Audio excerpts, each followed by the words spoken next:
livraison comme si c'était un produit. On a donc besoin ici finalement de reprendre ça et finalement, je le fais un peu comme ça rapido, hein, ici on a besoin presque de lui dire le nom de mon transporteur, le prix de mon transporteur, le prix ici, pardon, le nom ici, et puis de lui envoyer en quantité 1 et du coup il l'affichera comme un transporteur, comme un produit classique.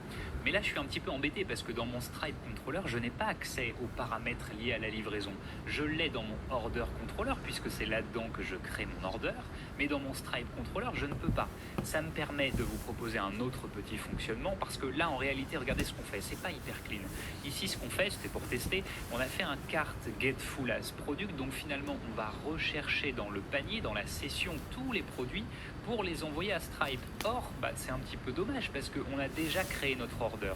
Moi, ce que je préférerais, c'est que mon Stripe Controller, par exemple, ici, il ait un identifiant, une référence de commande et que grâce à cette référence, il soit capable d'aller chercher toutes les informations pour générer la session qui va me permettre d'envoyer à mon utilisateur le bon paiement. Alors comment je fais ça? Moi ce que je vous propose c'est qu'on retourne dans notre Order Controller et ici quand on fait ici un petit New Order, j'aimerais pouvoir avoir quelque chose qui ressemble à Order cette référence et qu'on lui passe une référence. Alors allons-y, on va ouvrir notre terminal, je vous propose un petit coup de Symfony Console make 2.entity, on va créer dans la table order rajouter une entité qui va s'appeler référence, qui sera de type string, 255 oui, et qui ne peut pas être nulle.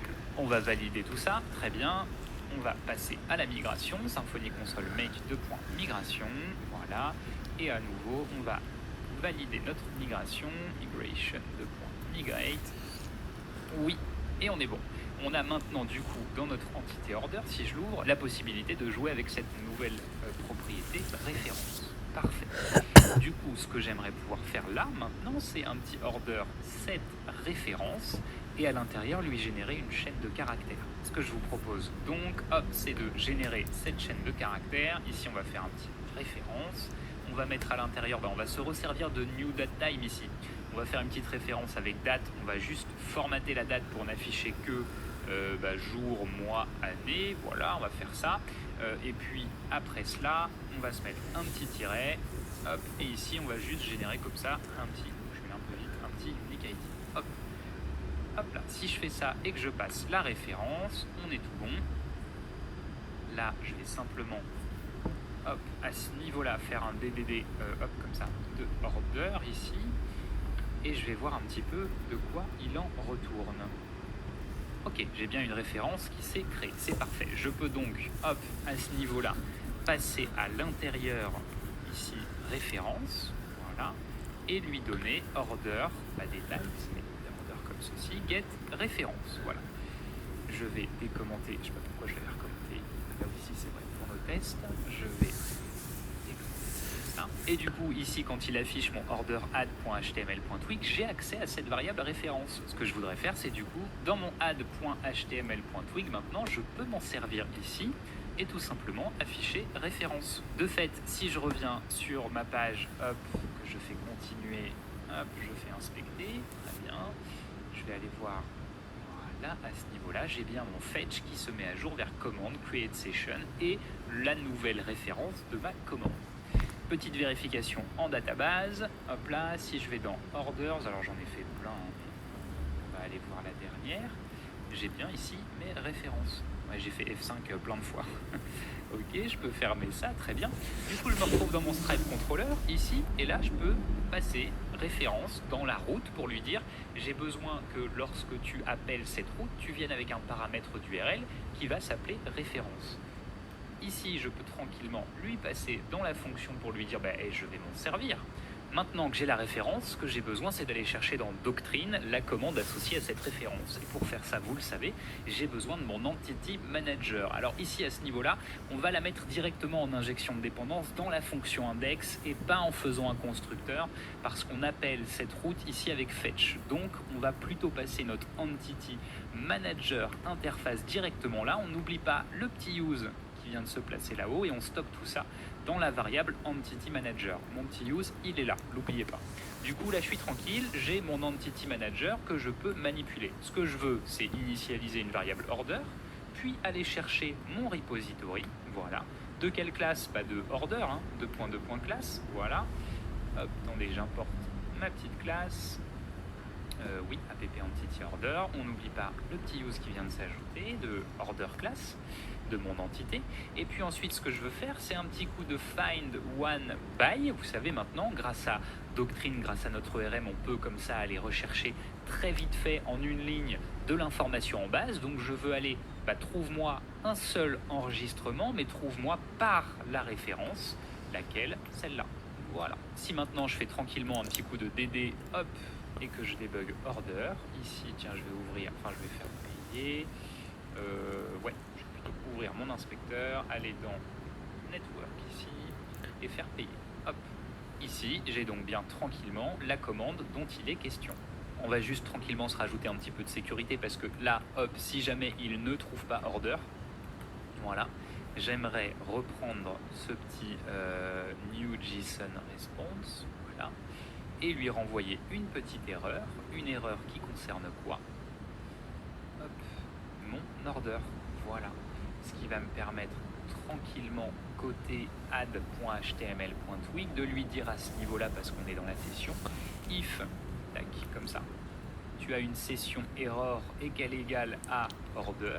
À ce moment-là, je voudrais que tu me fasses une redirection, parce que ça veut dire que la commande n'a pas été créée correctement, et sinon c'est que tout va bien, je veux bien que tu rediriges vers le paiement. Pourquoi je fais ça? Tout simplement parce que ici, vous savez, on fait un fetch command create session avec la référence de la session. De la commande, pardon.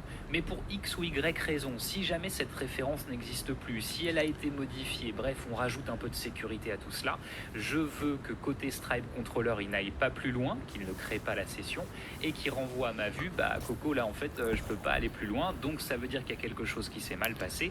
Tu me renvoies à l'étape 2 de mon tunnel d'achat, là où je vais aller resélectionner mon adresse de livraison et mon transporteur, c'est-à-dire juste avant de recréer la commande. Comment je fais ça? Tout bêtement, avec un petit window location, hop, replace, et à l'intérieur, ici, on va prendre le path, et c'était order. Voilà. Là, on est tout bon. Je peux me rendre à nouveau dans mon Stripe Controller ici, et plutôt que mon DD, je vais faire, alors rappelez-vous, si je rouvre mon entité order, en une commande, je peux aller chercher mes order details, mes produits. Alors allons-y. Ici, on n'a qu'à se faire un petit order details, voilà. Et rappelez-vous, j'ai besoin de mon get values pour aller chercher mes valeurs. Si je reclique sur payer, voilà, j'ai bien mon entrée 1 avec mon premier produit et mon entrée 2 qui se trouve ici. Bon super facile, maintenant j'ai plus qu'à prendre ça, changer, hop, carte get full par ceci. Voilà, c'est un peu plus logique quand même, vous voyez, parce que là, comme ça, on n'a plus besoin de la session, on reprend en fait ce qui a été enregistré, figé en base de données. Voilà, là c'est plus logique. Du coup, à l'intérieur, ce que je vous propose, c'est de faire un petit DD de product. Voilà, je vais faire payer pour qu'on puisse débugger tranquillement. J'ai accès à ID, My Order. Oui, alors My Order, j'ai tout l'objet dedans. Created at avec l'objet, bien sûr. Et enfin, moi, ce qui m'intéresse, c'est ici Product, Quantity, Price et Total. Je peux tranquillement, du coup, reprendre, hop, supprimer ça. Ici, aller sur, pour avoir le prix, Product. Hop, c'était quoi qu'on a mis? Price, super, product get price. Le name, je peux y accéder directement comme ça, j'ai plus besoin d'aller chercher mon tableau. Et pour accéder à l'illustration, plutôt que de faire ça, ici très simple, je vais avoir besoin d'aller chercher mon product object. On va aller le rechercher par nom de produit, hop, comme ça. Plutôt que order class, ce sera ici product class. On n'oublie pas le petit app entity qui s'ajoute pour product. Et puis ce sera un petit coup de find one by name, hop. Et ici, j'ai plus qu'à aller chercher mon product en faisant un get product, un get name d'ailleurs. Oui, je suis bête parce que je stocke get product. Je le rechange ici aussi, regardez, à la ligne 38. Parce que j'ai mis get name, mais en fait, c'est get product dans notre order details. Voilà, écoutez, on est tranquille. La product object, là du coup, je l'ai là-dedans. Donc, je peux prendre mon product object et faire un get illustration. Voilà, si je débug tranquillement mon product for Stripe ici, je retourne sur ma vue, j'ouvre mon inspecteur, je fais payer. Hop, là il me dit quoi? Il me dit que je ne peux pas product quantity. Oui, bien sûr. Hop, pardon. Ici, c'est pas product quantity, je ne suis plus dans un arrêt, c'est get quantity. Voilà. Je fais payer et là, on va être bon. très bien, j'ai mon arrêt qui est construit, j'ai bien mes images, j'ai bien le tarif, ok, tout me semble bon, la quantité, le nom, le unit price, on est bien en euros, ça me paraît très bien. Maintenant, ce que je souhaite faire, c'est aller chercher le carrière name, enfin le carrière en tout cas. Je vais donc prendre ce product for Stripe ici, le sortir, le mettre là-dedans et lui dire, bah en fait, vu qu'on a notre objet order ici, hein, je peux tranquillement aller chercher order get hop, carrière price, voilà. Ensuite order get carrière name. Alors en image pour le transporteur, moi je vais juste laisser your domain, de toute façon pour le moment les images ne fonctionnent pas vu qu'on est en local, mais on pourra très bien ici se rajouter une image Colissimo, un icône peut-être avec un transporteur, vous voyez ça peut être sympa. Là en tout cas ce sera ici à paramétrer pour le moment, moi je vais laisser ça. Et puis quantité, bah, ce sera toujours 1 puisque c'est un transporteur. Hop, si je fais cela, tac, que je retourne là-dedans, que je refais payer, normalement, voilà, mon tableau devrait contenir une ligne en plus avec Chronopost qui est à 14,90. Ah, attention, là ça me va pas. Il faut que je fasse un petit x100 pour que Stripe puisse lire les informations. Je rappuie sur payer. Hop, très bien. Là j'ai 14, enfin j'ai 1490, lui va le diviser, donc ça c'est parfait. Chronopost, ok, ça me paraît très bien. Je peux fermer ici mon inspecteur et continuer mon boulot. Je peux tranquillement ici enlever le DD Product for Stripe, voilà, et on va aller tester tout ça. Je vais cliquer sur payer. Voilà, je suis bien redirigé avec mon bonnet rouge, bonnet skieur, Chronopod, ça n'a pas bougé. Ce que j'aimerais faire maintenant, c'est peut-être juste permettre à mon utilisateur ici de ne pas avoir besoin de retaper l'adresse. Hein. Pour ça, c'est relativement simple, il suffit de rajouter un petit paramètre dans notre session create ici et de faire customer email et de lui faciliter un petit peu le boulot. Pour ça, bah, j'ai juste besoin d'aller chercher l'utilisateur en cours et de lui passer un get email. Voilà, si je fais ça et que je reviens en arrière, hop, je fais payer. Normalement, j'ai plus besoin de renseigner. Voilà, très bien, j'ai mon email qui est déjà préenregistré.